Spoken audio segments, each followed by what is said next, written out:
Mister S ने इतनी बड़ी बड़ी बातें बताई, बढ़िया बढ़िया बात, मैं उसको बार बार सुन रहा हूं।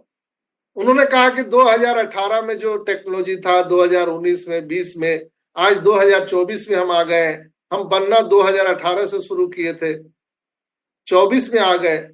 सारी चीजें बदल रही है। मिस्टर एस को सब पता है। सबने विरोध किया, बोला कि नहीं, सब लोग यहाँ पर अनएम्प्लॉयड हो जाएंगे, कैसे होगा, व्यवस्था खराब हो जाएगा। लेकिन कहा जाता है ट्रेन, टेक्नोलॉजी और आइडिया ये हमारे साथ चलता है, हमारे बगैर भी चलता है। धरती का कोई ताकत उसको रोक नहीं सकता है दोस्तों, कोई भी ताकत रोक नहीं सकता। उसको तो आना है। हम नहीं लेके आएंगे, कोई और आएगा, कोई और आएगा, ये आना तय है। मिस्टर एस यहां पर व्यवस्था को बदल रहे हैं। टेक्नोलॉजी वही है। कोई 4 चक्का लेके आएगा, कोई 12 चक्का लगा के आएगा, कोई बिना टायर का लेके आ जाएगा। टेक्नोलॉजी तो वही है, इंजन वही है। फ्यूल चेंज हो सकता है, कोई इलेक्ट्रिक वाहन लेके आ जाए, कोई पेट्रोल का आ जाए, कोई हाइड्रोजन का आ जाए, कोई सीएनजी का लेके आ जाए। मोटर तो वही है, लेकिन समय समय पर उसका बदलाव होना जरूरी है। मिस्टर एस ने बोला वी आर रिक्रिएशन, हम रिक्रिएशन कर रहे हैं। कुछ लोग समझ रहे हैं फिर से सब प्रोडक्ट बना रहे हैं, अब फिर 5 साल लगेगा। कुछ लोग ऐसा समझ रहे हैं। बहुत सारे भाई बहन मुझे फोन करते हैं कि सर ये लगता है कि फिर 4 साल 5 साल लगेगा, अभी फिर से बना रहे हैं प्रोडक्ट। इसलिए मैंने आज ये बात बोला। ऐसी बात नहीं है भाई, प्रोडक्ट तो ऑलरेडी बना है। वो कनेक्ट में हम लोगों ने इतना दिन मीटिंग किया ना, तो कहाँ चला गया, गायब हो गया क्या? वो मेल में हम लोग काम किए, वो नेट में काम किए, वो ट्रिम में काम किए, वो तो था ना प्रोडक्ट। तो इस चीज को हम लोग भूल गए। अभी ओईएस बंद हुए कितना दिन हुआ, 1 महीना हो रहा है, हम लोग सब भूल गए। नहीं, अब ऑन पैसिव में कुछ नहीं है, सब खत्म हो गया। अरे भाई वो सब वही है, इधर ही है ऑन पैसिव, कहीं नहीं गया है। लेकिन रिक्रिएशन को समझिए, what is recreation. Mister S जो मैं समझता हूं, मैं बता रहा हूं, हो सकता है मैं गलत भी हूं, तो आप लोग सही कर सकते हैं। कई लोग बोलते हैं आप झूठ बोलते हो, गलत बोलते हो, तो मैं माफी चाहता हूं पहले ही। मैं जो समझा हूं वो मैं आपको बता रहा हूं। हो सकता है कुछ और हो, आप लोग बता सकते हैं। यहाँ पर इतने लोग लाइव हैं, हजारों लोग मुझे सुन रहे हैं। मैंने जो सोचा है कि रिक्रिएशन का मतलब क्या है, मतलब नए तरह से प्रोडक्ट नहीं बनाना, टेक्नोलॉजी को, व्यवस्था को बदलना। बैलगाड़ी के जमाने से अभी हम लोग बीएमडब्ल्यू और टेस्ला तक पहुंचे हैं। क्या हुआ, व्यवस्थाएं बदली है, टेक्नोलॉजी बदला है, चीजें वही है, यात्रा करने का मार्ग वही है, सड़क वही है, लेकिन सड़क का टेक्नोलॉजी बदल गया। पहले कच्ची सड़क थी, पक्की हुई, 4 लाइन हुआ, 8 लाइन हुआ, अब पता नहीं कौन कौन लाइन होगा। फिर बाद में कोई लाइन की जरूरत नहीं रहेगी, ऊपर ऊपर होते रहेगा लोग, लेकिन सड़क तो रहेगा, रास्ता तो रहेगा।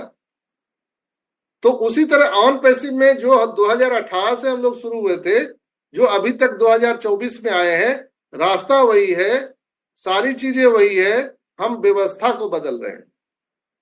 यानी 360 वेबिनार एक माइलस्टोन है, जहां से हमको पता चलता है कि हम अब कितनी दूर है सफलता से। इसलिए हम लोग उसको अपडेट नहीं माने, कोई अपडेट नहीं है। अब तो ऑन पैसिव में कोई अपडेट नहीं है, न किसी के पास है और न होने वाला है। इसलिए कि जो भी बातें आपको पता चलेगी वो मिस्टर एस के द्वारा ही पता चलेगा, बाकी किसी के पास कुछ नहीं है। लेकिन एक विचारधारा हम लोग एक साथ जमा होकर के हम एक दूसरे का सुख दुख बांटने के लिए ये वेबिनार करते हैं, सेमिनार करते हैं, ताकि हम लोग सब एक जगह जमा हो सके। हम जब हरि कीर्तन करते हैं, भजन करते हैं, माता रानी का जागरण करते हैं, तो हम लोग अलग अलग विचारधारा के लोग वहां जमा होकर के एक विचार में हो जाते हैं, और वहां पर जागरण का पूरा वातावरण बन जाता है, हरे कृष्णा का वातावरण बन जाता है। हम लोग अलग अलग बैकग्राउंड से आते हैं, लेकिन आपने देखा होगा कि सत्संग में जब बैठते हैं तो हम अलग अलग विचारधारा के, अलग अलग हम नस्ल के लोग होते हैं, लेकिन जब हम सत्संग में बैठते हैं तो हम सभी का विचारधारा एक हो जाता है। ऑन पैसिव का जो ये आपने देखा है ये जो मीटिंग होता है, सेमिनार होता है, ये एक विचारधारा है दोस्तों, और कुछ नहीं है। और यहाँ पर जब हम लोग आते हैं तो हम लोग डिफरेंट डिफरेंट बैकग्राउंड से तो जरूर आते हैं, लेकिन यहाँ आकर के हम सभी का विचारधारा एक हो जाता है।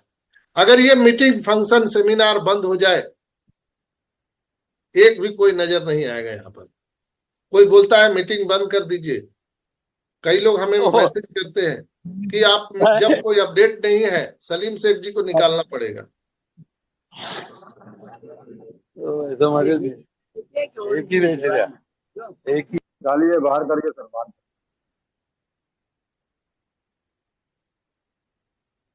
मैं क्षमा चाहता हूं सलीम शेख जी, मैंने आपको बाहर कर दिया है। तो दोस्तों मैं आपको यही चीज बोल रहा हूं, यहाँ मीटिंग ना करने के लिए बहुत सारे लोग मुझे मैसेज करते हैं कि सर आप बंद कर दीजिए। मैं उन भाई बहनों को बताना चाहता हूं, अगर ये मीटिंग बंद हो गई, वैसे ही होगा जब कोई सत्संग बंद हो जाए, कोई जागरण बंद हो जाए, कोई कीर्तन बंद हो जाए, या आप देखते होंगे कि तकरीर होता है, तकरीर बंद हो जाए जिलानी भाई, तो क्या होगा जिलानी भाई? यस सर, नेगेटिविटी बढ़ जाएगी सर। हम लोग तो रोज नमाज अदा करते हैं, 5 वक्त का नमाज अदा करते हैं, फिर तकरीर क्यों होता है? क्या मतलब उसका? क्योंकि तकरीर से आपके दिल के अंदर जो इंसानियत है ना, वो दोबारा पैदा होती है।